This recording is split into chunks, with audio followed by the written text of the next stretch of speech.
Next हम लोग जो देखने वाले हैं जैसे एवोगैड्रोस हाइपोथेसिस। अब हाइपोथेसिस क्या होता है, जो प्रूव किया गया या फिर ऐसे प्रपोज स्कीम जो हो, ठीक है, प्रपोज स्कीम में दैट मींस कि अगर सपोज मैं आज कुछ हाइपोथेसिस बना रहा हूं तो that is only a thought in my mind और I have some investigation on that means कि सपोज मेरे पास एक चौक है तो मैं बोल रहा हूं कि आज मैंने ये चौक ऐसे बनाया, ठीक है, और आप लोग रिसर्च करोगे ये इसके ऊपर आगे क्या हो सकता है। That means something that is open for all the scientists and that is investigated by others in future, that is known as hypothesis। तो एवोगैड्रो ने 1811 के अंदर एक हाइपोथेसिस बाहर किया to explain Dalton's atomic theory. अब डाल्टन्स एटॉमिक थ्योरी सबकी समझ में तो आ नहीं रही थी उस टाइम पे, ठीक है, तो उसके कुछ लिमिटेशंस भी थे। वो लिमिटेशंस हटाने के लिए एवोगैड्रो ने एक हाइपोथेसिस बाहर किया और वो हाइपोथेसिस 1811 के बाद सारे साइंटिस्ट को ओपन अप टू ऑल कर दिया कि इसके ऊपर आप इन्वेस्टिगेट करो, इसके ऊपर कुछ सोचो और इसके ऊपर कुछ आपको रिसर्च बाहर आएगा, ठीक है। तो व्हाट ही प्रपोज दैट कि जो मॉलिक्यूल्स है, जो मॉलिक्यूल्स फॉर्म होते हैं वो मॉलिक्यूल्स कैसे फॉर्म होते हैं ये उसने अपने हाइपोथेसिस में बताया, ठीक है, कि कैसे कोई इंडिपेंडेंट एटॉम है। तो कभी उसने बताया फर्स्ट ऑफ ऑल कि कोई भी एटॉम, सपोज हाइड्रोजन एटॉम जो है वो कभी इंडिपेंडेंट नहीं रह सकता, that can not be stay independently or cannot be move independently somewhere, okay, कहीं पर भी वो जा नहीं सकता independently। तो वो क्या क्या करता है, अपने कंबाइंड फॉर्म बनाता है, दैट इज मॉलिक्यूल। तो ये एटॉम है, ये है मॉलिक्यूल। तो 1811 में उसने क्या बताया कि जो एटॉम है that can not stay independently और it only found in molecular form. कभी भी आप ढूंढने जाओगे तो हाइड्रोजन गैस फॉर्म में मिलेगा आपको, हाइड्रोजन एटॉम नहीं मिलेगा, ठीक है। एटमॉस्फेयर में अगर आप हाइड्रोजन ढूंढने गए तो आपको H2 गैस मिलेगा, दैट मींस H2 मॉलिक्यूल मिलेगा, उसके अंदर से आपको एटॉम ढूंढना पड़ेगा और उसके अंदर से आप इलेक्ट्रॉन प्रोटॉन ढूंढ सकते हो। बट अभी तक इलेक्ट्रॉन प्रोटॉन तो किसी ने ढूंढा ही नहीं था, ठीक है, अब तक 1811 तक। तो उसने क्या बताया कि ये मॉलिक्यूल है, इसके ऊपर सर्च करो। तो ये फर्स्ट स्टेटमेंट था कि that atoms can not stay independently in any kind of atmosphere और in any matter, it always should be in a molecular form. तो ये हमेशा मॉलिक्यूलर फॉर्म में होता है, ऐसा हाइपोथेसिस उसने रखा। उसके बाद क्या, अगर उसने एक बताया जैसे गैलिलियो लॉ भी जो उसने एक्सप्लेन नहीं किया था डाल्टन ने, तो एवोगैड्रो ने क्या किया, उसको एक्सप्लेन करने के लिए एक थियरी बनाई। जैसे एक एग्जांपल मैं आपको बताता हूं कि अगर मैं यहां पर लिख रहा हूं H2 plus O2 gives 2H2O, here we are going to learn, चलो, this is 2H2 plus O2 gives 2H2O। तो ये जो 2H2 है वो 2H2 क्या है, this 2 indicates that 2 atoms of hydrogen and 1 atom of oxygen create 2 atoms of H2O, that means water molecule, okay. तो उसने क्या बताया कि इक्वल नंबर ऑफ जब मिलते हैं, इक्वल नंबर ऑफ एटॉम्स होते हैं, वो इक्वल नंबर ऑफ एटॉम मिलके equal number of molecule create करते हैं। अगर आप कोई एक मॉलिक्यूल फॉर्म कर रहे हो तो उसके अंदर जो नंबर ऑफ एटॉम्स है वो इक्वल ही होंगे, ठीक है। अगर आप हाइड्रोजन में से बना रहे हो तो हाइड्रोजन के मॉलिक्यूल के अंदर हमेशा इक्वल नंबर ऑफ एटॉम मिलेंगे आपको। दिस इज एवोगैड्रोस हाइपोथेसिस, ठीक है। तो एवोगैड्रो ने एक लॉ भी बनाया था, आप लोगों ने एवोगैड्रो नंबर भी पढ़ा है Na, ठीक है, वो भी बाद में आएगा, ठीक है। तो this is the Avogadro's hypothesis. अब ये हाइपोथेसिस के ऊपर से अगर आप स्टेटमेंट लिखना चाहो तो लिख सकते हो। स्टेटमेंट लिखो, equal volumes of gases contains an equal number of molecules under the same condition of temperature and pressure।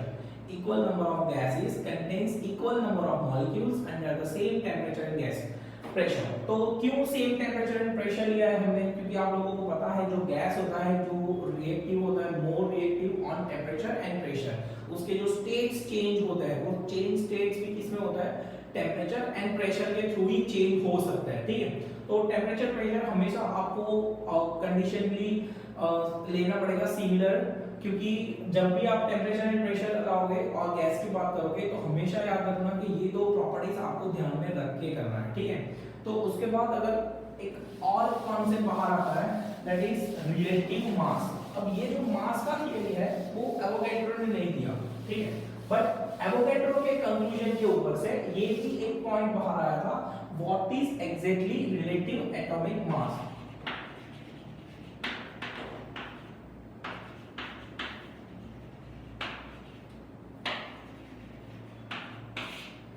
Relative atomic मास, ठीक है।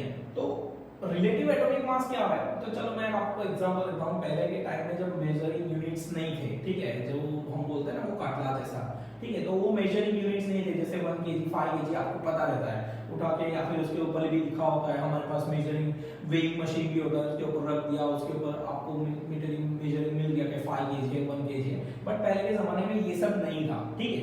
ये मैं बात कर रहा हूं 1700 की, 17th सेंचुरी के अराउंड 1700 के आसपास की बात कर रहा हूँ, जब मेजरिंग यूनिट्स नहीं थे, ठीक है, किसी को मेजर करना इतना आसान नहीं था, ठीक है। तो कैसे करते थे, तो अभी आप लोगों ने देखा होगा एक ऐसा कुछ वेइंग मशीन है हमारे पास वेइंग करने के लिए, तराजू जैसा, ठीक है, जिसके ऊपर कुछ मार्किंग किया होता है। तो पहले के जमाने में भी ऐसे मार्किंग वाला नहीं था, बट कुछ था उनके पास मेजर करने के लिए। चलो बात अब क्या हुआ कि ये स्टोरी है, इसको आप सीरियसली मत लेना ज्यादा, बट ऐसा समझो कि सबसे पहले जब कोई वेट नहीं था तब किसी ने ढूंढा, ठीक है, 1700 के अंदर एक और दिखने वाला शेप उन लोगों ने ढूंढा, दैट वाज अ सिलेंडर। ये एक्चुअल थियरी ऐसी ही है, इसको जो मेजरिंग की थियरी जो बोली जाती है वो इसी से बनती है। तो क्या होगा, फर्स्ट कोई किसी ने ढूंढा the odd kind of shape that was cylinder, उसको उसने बोल दिया उस टाइम से 1 केजी, ठीक है, और हम लोगों ने उस टाइम से मान भी लिया क्योंकि किसी को कुछ पता नहीं था। तो सपोज कि आज मुझे ये चौक का टुकड़ा मिला है first time in the world, ठीक है, first time in the world, that means कि आज से पहले किसी ने ये चौक देखा ही नहीं है, और मैंने बोल दिया कि ये टुकड़े का मास जो है वो है 5 किलो, तो आपको मानना पड़ेगा, समझ रहे हो आप। सब किसी को पता ही नहीं है कि आज ये 5 किलो का है नहीं है, क्या होता है 5 किलो, बट किसी ने ऐसा सिलेंडर ढूंढ के बोल दिया दैट वाज 1 केजी, ठीक है। अगर सपोज ये 1 केजी है तो this is known as reference, ठीक है, this is reference point our. तो reference point that is 1 kg is like that cylinder. तो अगर मुझे कुछ मेजर करना है तो मैं एक तरफ ये क्या रखूंगा कि ये हमारा सिलेंडर, और एक तरफ कुछ और जिसको मेजर करना है, ठीक है। अगर 50 केजी मेजर करना है तो ऐसे कितने सिलेंडर रखने पड़ेंगे, 50 सिलेंडर्स, ठीक है, 50 सिलेंडर रख दो, आप यहाँ पर बैठ जाओ, आपका वेट पता चल जाएगा, ठीक है। जितने सिलेंडर रखने पड़ेंगे उतना आपका वेट। तो आपका जो वेट है या फिर आपका जो मास है that is relative mass, yes और no, related to that cylinder, yes और नो। तो आपका जो मास है वो मास है related to that cylinder, that means your mass is relative mass.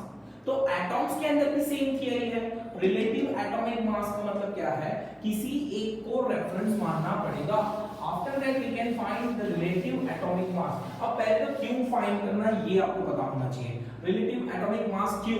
तो अगर सपोज मैं आपको एक दे दूं, दिस इज द हाइड्रोजन, ठीक है, ये H2 का एक एटॉम है, H2 का एक एटॉम है, मेजर इट्स मास। आप मुझे बताओ इसका मास कितना हो सकता है, you don't know, can you measure that mass, no, why।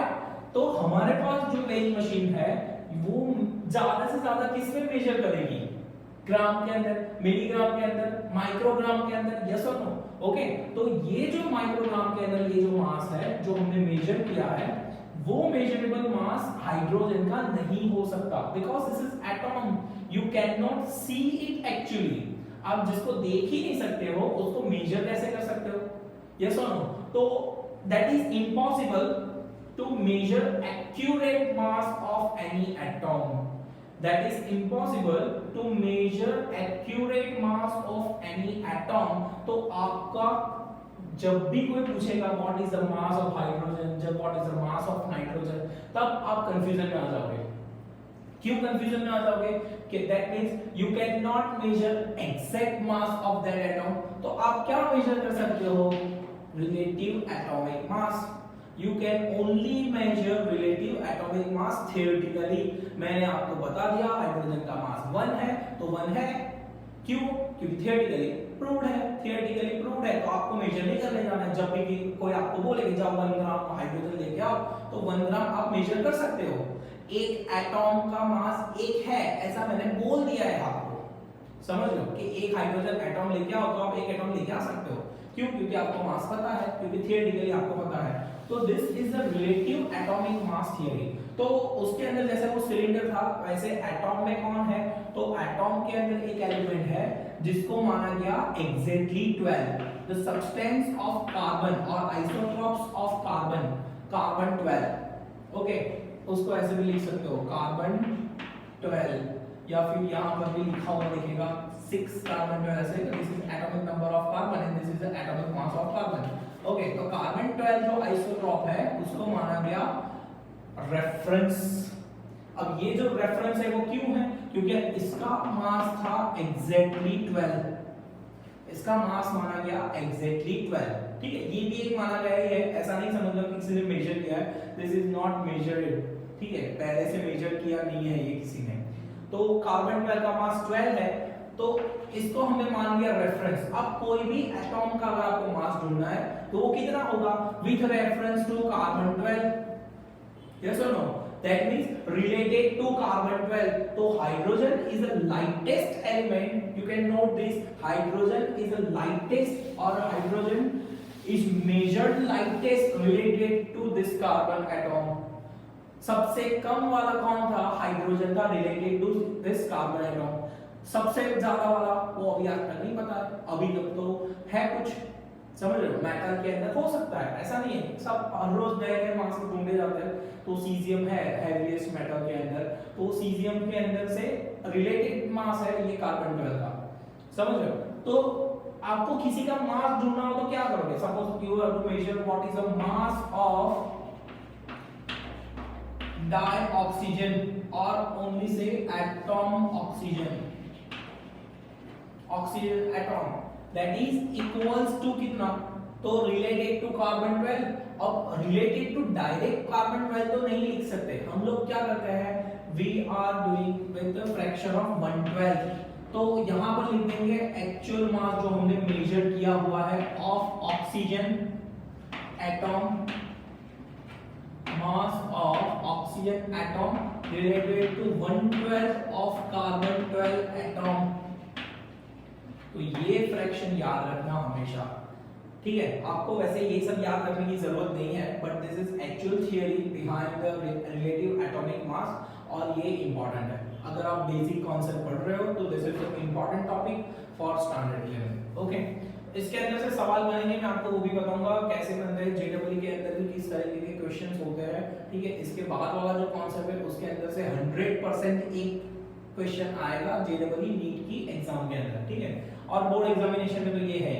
तो mass of oxygen atom upon 1/12 of carbon 12 अब 1/12 कार्बन 12 का कितना हो गया? 12। तो 12 और 1/12 तो कैसे कैंसिल हो गया? तो अपॉन में 1 हो जाएगा, that means mass of atom related to carbon 12 atom is proved. Okay, अगर आप पढ़ रहे हो कि ऑक्सीजन का मास 16 है या फिर 32 है और डाइऑक्सीजन का मास जो भी कुछ है that is related to carbon 12, that is relative atomic mass. तो आज तक हम लोग जो भी कुछ बोल रहे हैं, ठीक है, कि ऑक्सीजन का मास इतना है, कार्बन का मास इतना है, that is related to carbon 12 atom. Okay, तो related to atomic relative atomic theory के अंदर एक और चीज है, what is the exact unit of that? Unit क्या है? तो रिलेटिव एटॉमिक मास का यूनिट है यूनिट। पहले के जमाने में इसको खाली यूनिट बोल दिया गया। तो आप देखोगे कि कार्बन 12 का मास कितना है? 12 यूनिट जितना। ओके, तो इसको हम मानते हैं यूनिफाइड मास। ओके, तो जो प्योर एलिमेंट है या फिर जो भी ऐसे समझो कि कोई एलिमेंट है, कोई कंपाउंड है, ठीक है, वो कंपाउंड का जो मास होता है it is known as small u, unified mass।